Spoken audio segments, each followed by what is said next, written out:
Croissant, bonjour. Bonjour Agnès. Alors qui êtes-vous exactement? Alors je suis dans la communauté des Béatitudes depuis les origines et j'anime depuis toujours des sessions de danse, d'abord des sessions de danse d'Israël, mais qui sont devenues des moments de retraite avec des temps d'enseignement et puis des temps où on vit quelque chose à travers la danse, à travers le corps, à travers le geste. Donc pour vous, le corps est important dans la prière? Le corps est très important. Et pourquoi? Parce qu'on n'a pas l'habitude de prier avec son corps, on va dire dans l'église catholique. Oui, dans l'église catholique, oui. Le corps est un chemin vers Dieu. Et je dirais, le corps porte toute notre vie, toute notre mémoire. Et donc quand on libère le corps, quand on délie le corps, eh bien l'âme aussi se délie. Et on fait vraiment l'expérience d'entrer dans une grande liberté. C'est un chemin de liberté, un chemin vers Dieu, un chemin vers l'intériorité. Alors voilà, c'est ça, c'est que ça nous prédispose à l'oraison, ça nous aide à mieux méditer, faire oraison. Oui, parce que d'abord nous entrons en nous-mêmes, nous nous rendons présents à nous-mêmes, et nous rendant présents à nous-mêmes, nous nous rendons présents à celui qui a choisi notre corps pour faire sa demeure. C'est Saint Paul qui dit « Vous êtes la maison de Dieu ». Et donc on voit bien, Jésus n'a pas trouvé de paroles plus fortes que de livrer son corps pour nous dire son amour et de nous donner son corps. Donc c'est dire toute l'importance du corps qui est vraiment le temple. Quand il dit « Détruisez ce temple et en 3 jours j'en bâtirai un autre », les pharisiens sont scandalisés. Et Ils ne comprennent pas tout. Voilà. Non. Et Saint Jean dit « Mais il parlait de son corps ». Et donc Saint Paul va renchérir en disant « Mais ne savez-vous pas que votre corps est le temple du Saint-Esprit ?» Donc c'est toute cette expérience d'être à travers la danse, à travers la danse dans la prière, à travers le sens qu'on va donner à chaque geste. C'est cette expérience que nous sommes la maison de Dieu, que Dieu vient en nous. Ça veut dire que toutes les parties de notre corps, tous nos sens sont sollicités? Bien sûr. Comment? Pour décrire un tout petit peu. Déjà,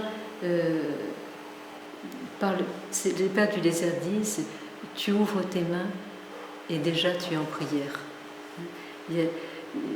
Je dirais par la lenteur du geste, par la présence à soi-même, on entre dans la conscience de soi. On parle beaucoup aujourd'hui de la conscience de soi.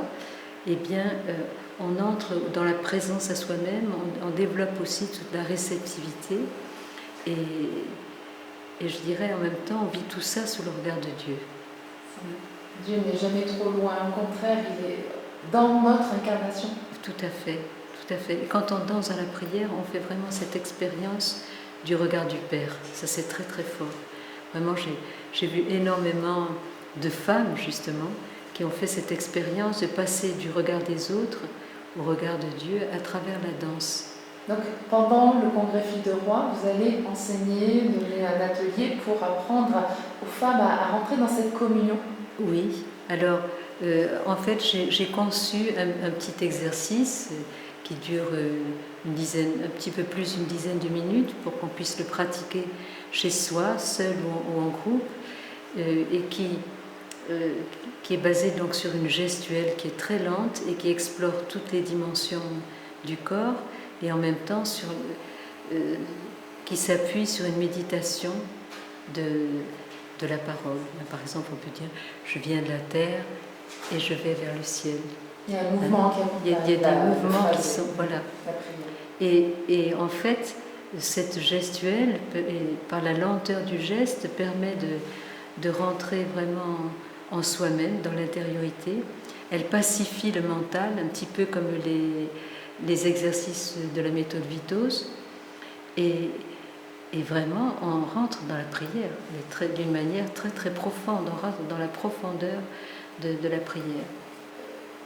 Tout ça, c'est pour finalement les fruits, c'est pour mieux parler de pacifier, mieux accueillir la paix de Dieu et et ainsi peut-être même bénir alors qu'on n'a pas forcément le cœur à ça. Oui, tout à fait, c'est-à-dire à la fois s'accueillir soi-même, se réconcilier avec soi-même, avec son corps, s'offrir avec ce qu'on est, faire, je dirais, c'est un peu aussi comme une purification, et pour pouvoir accueillir la présence de Dieu en soi. Ça veut dire que quand on prie de cette manière, on peut recevoir une grâce de purification de nos blessures, une guérison intérieure. Oui. Tout seul, dans sa chambre. Tout seul dans sa chambre, il y a des gens qui se mettent à pleurer parce qu'ils rentrent en eux-mêmes. Comme le fils prodigue, hein, il rentra en lui-même et à ce moment-là, il se souvient de son père. Et voilà, puisque la mémoire, nous sommes l'homme et mémoire, le corps est mémoire.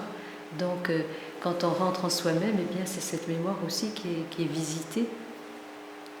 Qu'est-ce que vous avez envie de dire aux femmes d'aujourd'hui qui courent beaucoup, qui ne sont pas dans la lenteur, au contraire, qui sont dans l'activisme et voilà, réapprendre à faire quoi pour se réunifier, voilà, selon votre proposition? Déjà de ralentir, hein, parce que notre monde est dans une accélération constante. Et en fait, on n'arrive pas à s'ajuster à ce rythme, on est dans le stress. On entend beaucoup parler de burn-out, et vraiment de ralentir et de prendre le temps, de prendre ne serait-ce que quelques minutes. Je conseille souvent pendant 1 minute, rentrer à l'intérieur de soi, dans ce silence où on peut goûter la présence de Dieu. Une minute suffit. 1 minute. Et il y a des gens qui s'engagent, par exemple, à faire 3 minutes matin, midi et soir, comme on prend les médicaments.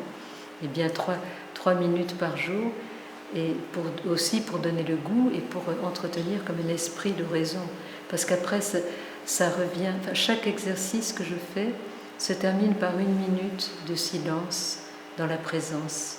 Hein, goûter à cette présence. Voilà, c'est Jésus qui dit pour toi, quand tu pries, entre dans ta chambre, ferme la porte et prie ton Père qui est là dans le secret. Et ton Père qui te voit dans le secret te récompensera.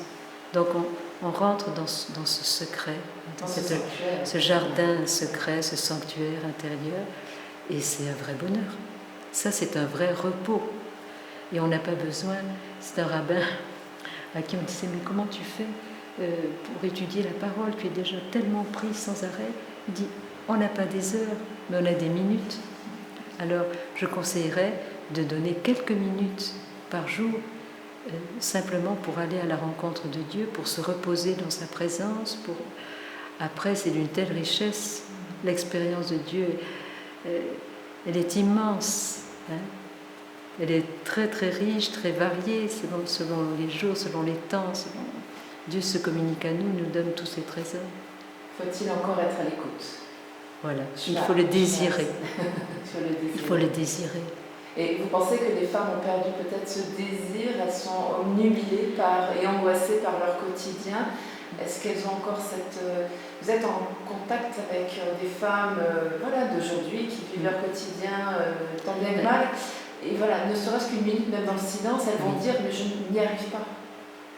Ben, il faut, par exemple, quand on allaite son enfant, on peut tout à fait justement rentrer dans cette présence de Dieu, inviter le Seigneur. Voilà, tout est bon, tout est occasion. On attend au supermarché, on attend chez le dentiste, on est dans sa voiture, on peut vraiment. Mais c'est un entraînement. Hein. Quand on doit faire du footing, on doit s'entraîner pour se muscler. Bien, c'est pareil dans la vie spirituelle. Il y a aussi, après, on rentre beaucoup plus facilement dans la prière, dans la présence, dans l'oraison. Sinon, justement par la médiation du corps, on passe plus vite, on traverse beaucoup plus vite ce temps de turbulence des pensées qui vont dans tous les sens, mais parce que on entre dans cette réceptivité, alors on est presque immédiatement dans la présence. Ça fait penser, effectivement, vous le citiez tout à l'heure, aux exercices du docteur Vitoz, effectivement, d'être dans la réceptivité, l'accueil, tout à fait. Avec nos 5 sens. Tout à fait. Et ça, c'est un peu ce que vous prenez aussi, avec des mouvements du corps tout simples. Oui, tout simple. C'est très très simple.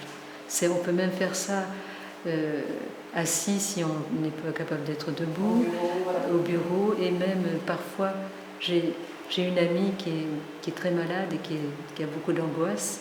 Et chaque fois qu'elle a des angoisses, alors elle fait ce petit exercice et ça la pacifie immédiatement. Je crois sans. Merci beaucoup pour cet entretien. À très bientôt. À bientôt.